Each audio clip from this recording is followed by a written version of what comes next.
Welcome to the Peabody Business Podcast. I'm your host, Chris Ryder. I serve as Chief of Staff to Mayor Ted Betancourt, as well as the city's business liaison and the city's representative on the Peabody Area Chamber of Commerce Board of Directors. Now, the podcast is designed to spotlight local businesses by having a conversation with the business owner or an executive and learning more about their product or service, as well as some of the community service aspects, as many local businesses give back to the city in many ways. I'm so happy to be joined today by Jeff Shmase. Now, Jeff is a realtor with Lamacchia Realty, and with the recent Fed rate cut, I thought it's an opportune time to discuss the current real estate landscape with an expert on these matters. Jeff, thanks for joining me on the Peabody Business Podcast. Thank you, Chris, and thank you for referring to me as an expert. Appreciate that. Well, why don't we get right into it? Why don't you start by giving our listeners, Jeff, a little bit of background information about you, both personally and professionally? Absolutely, Chris. I've lived in Peabody since 1991, so I've been here for quite a while. I live in South Peabody with my wife. We raised two children there. I was very active as a youth sports coach, primarily in baseball and in basketball for a while. I think many people who have been around for a while probably know me as a journalist. I've spent approximately 17 years of my working life doing that. But since 2016, I've been a realtor. Currently, I am working for Lamacchia Realty, but I have worked for other brokerages in the past. Great. Well, let's get right into the business aspect of things. A lot of people are interested, Jeff, based on the headlines at the Fed rate cut. How do things look in our region for people who are buying or selling a home?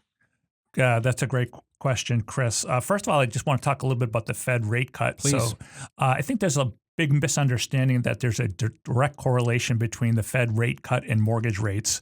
The Fed rate cut is really more about what one bank charges another. So we will see impacts on credit card rates that are going down. Where they had the rate cut, if you had a certificate of deposit, your rate of return will actually be a little bit less. If you are buying a car, car rates are going down. Actually, mortgage rates cuts had been built in, knowing that the Fed was going to be cutting in September. We're expecting that in November. So after the Fed rate cut last week, we actually saw a slight bump in the mortgage rate. Mortgage rates right now are at about a 19-month low, which is very good for the real estate market. And we're hopeful, although we can't promise, that the rates will continue to go down because that is good for business. Well, that's interesting. I think that's interesting to a lot of people to hear that the correlation isn't quite as direct as they may have thought. And in fact, mortgage rates actually bumped up a little bit after the Fed rate cut of, I guess it was a week ago now. However, in general, going forward, it could mean good news for borrowers and sellers as well. So that's right, Chris. I just want to talk a little bit about the market, which you had referenced. So in the Northeast, we've had a supply crunch for a long time. We refer to it as inventory. At the very end of the day, real estate prices are all about supply and demand. It's that simple economic theory. The supply of homes in the Northeast has been low. This goes back at least 10 years. So when we had COVID, which had a huge impact not only on the real estate industry, but economically, socially, politically, we had an inventory issue prior to this, and when COVID hit, it just became exacerbated. So, for example, we talk about what's a balanced market, a market that doesn't favor either buyers or sellers. Typically, that's 5 to 6 months. In Peabody, for quite some time, we've seen about 2 to 3 weeks of inventory. Wow! So, because there's such a lack of supply, the demand is high.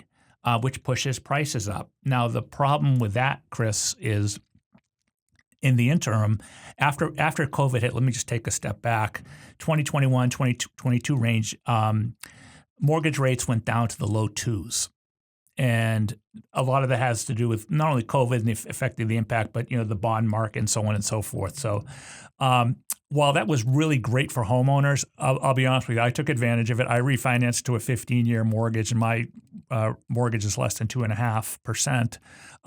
It was probably the worst thing for the housing industry because it created what's called a lock-in effect. Because I always said there's two types of sellers. people who need to move and people who want to move. And after those rates went down to that level, the people who want to move basically disappeared. It also really impacted the mortgage industry. You know, you have the purchase applications and the refinance. All the refinance business disappeared because the rates had, after we went at 2.5, they went up to 7, and that sort of went away. So prices are impacted by supply and demand. Supply here is low. But when interest rates went up to about 7%, the demand, which was really high, started to come down a little bit because we had an affordability issue. Last year, 2023, was the lowest amount of sales nationally in 27 years because of the affordability issue. Affordability is getting better. We just saw a Redfin report just came out saying there was a decline in actual cost because of the rates going down, but we're still a ways away. We do not think there would be such a thing as that prices have to crash. That's happened basically 4 times in 80 years. The last time was 07, 08, during that major recession that we had. We just think prices are going to be more normal. And what I mean by that is if you're in the stock market, typical advice is to just stay in it for the long term because you're going to get an annual appreciation return. Typically, in the housing market, home values increased by 3 to 5% a year. That changed a lot in 2020, and I have some data in front of me. 2020, the average sale price in Peabody was a little under $600,000, $595, but 2021 it went up to $650. Now we're close to $700. It's very difficult for first-time home buyers to find a home.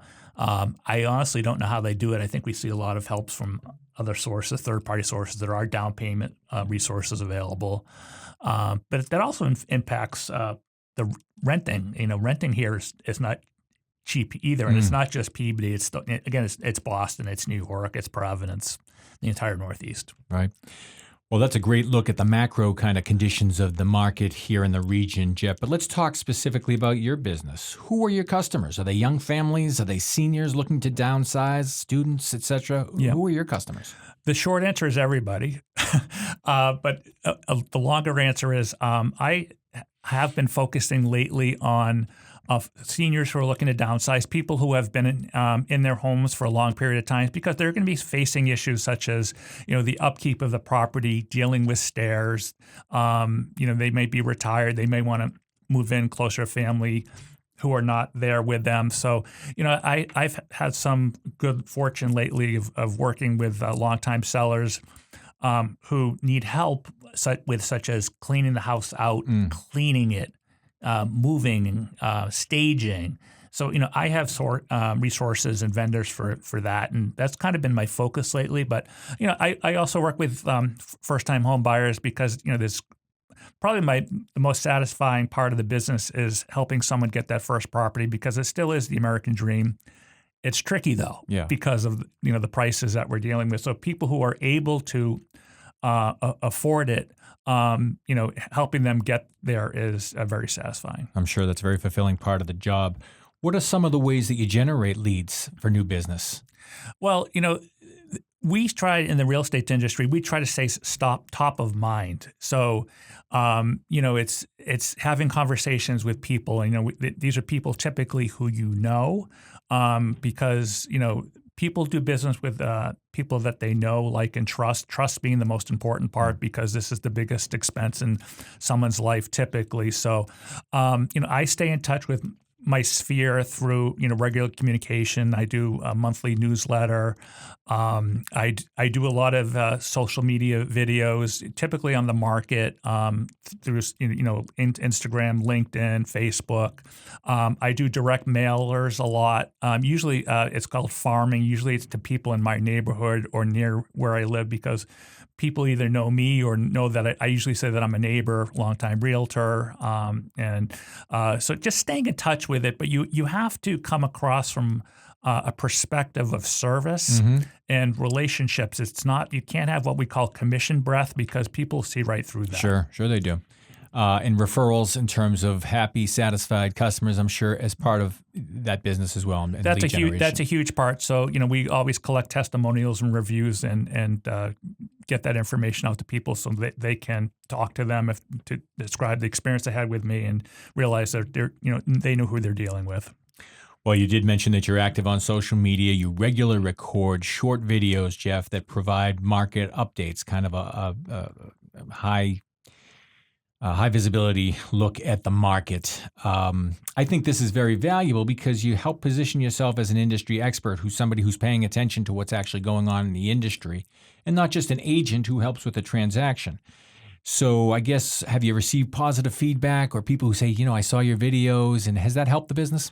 I think I do get a lot of likes and comments, great video. I don't know if it's, quote, if there's like a direct line to helping the business, but it's again, all about being visible, being present, being top of mind, being consistent. There's an important part of, whatever you do is to, stick to what you're doing, and hopefully it will pay off because, a lot of real estate is nurturing a client. Some people may be looking 8, 10, 12 months out. So it's just a matter of staying in touch with people. And, I try to come across as, basically presenting information, educating, informing, not selling. Sure. You mentioned staying in touch and reaching out to people in your sphere.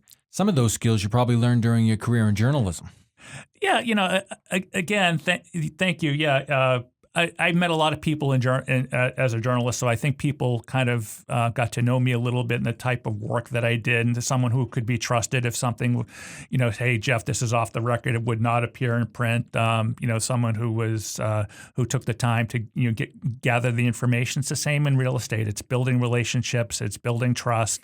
It's getting all the pertinent facts to the buyer or the seller so they can make an informed decision. Right. I like the approach in not only real estate, but all aspects of sales of a relationship-based sales transaction. In other words, not just calling or thinking of me when you need a sale, but keeping me up to date throughout the weeks and months and years, and keeping an eye on opportunities that you think might interest me, knowing that, a sale may not come out of that, but down the line, I might remember, Jeff sent me this a couple of weeks ago or a couple of years ago even. I think that's very important. People don't feel like they're being used in such a transactional nature, that it's more of a relationship over time. I think that's very invaluable. Yeah, I agree, Chris. I think, there's I take a service-based approach. Mm-hmm. I try to treat people the way I want to be treated. Like I said, I'm here as a resource, and I have a pretty good team of folks who I work with on a consistent basis. So it's not just me; it's the lender, it's the attorney, it could be a stager, it could be a vendor. These are people I've used over and over again because they're reliable, they're responsive, and one of the key things about being a realtor is there are a lot of us out there. Yeah. And you need to be responsive. And if you don't know the answer, you need to let them know that, and that you'll get back to them, because the worst thing you can do is make something up. You can't do that. That's not so it's just too important. So that's kind of my approach. Well, his name is Jeff Shmase. He's a realtor with Lamacchia Realty. Jeff, what's the best way for folks to reach you to discuss their real estate needs? Thank you, Chris. I think, honestly, the best way is to call me or to text me, and I'd love to give up my phone number. It's 508-527-0291. I am pretty active on social media, on Facebook. You can find me there as well at Jeff Shmase North Shore Real Estate. And I also have a website, jeffshmaserealestate.com. My last name can be a little tricky to spell, so probably I always tell people the easiest way is to really reach out to me through the phone. Great. That phone number again, folks, for Jeff Shmase, 508-527-0291. Jeff, very happy that you came on. Very much appreciate you taking some time to talk about the real estate market and your life as a realtor. Thank you. Good to see you, Chris. I see you in the neighborhood every once in a while, and I do appreciate the time. Thank you so much.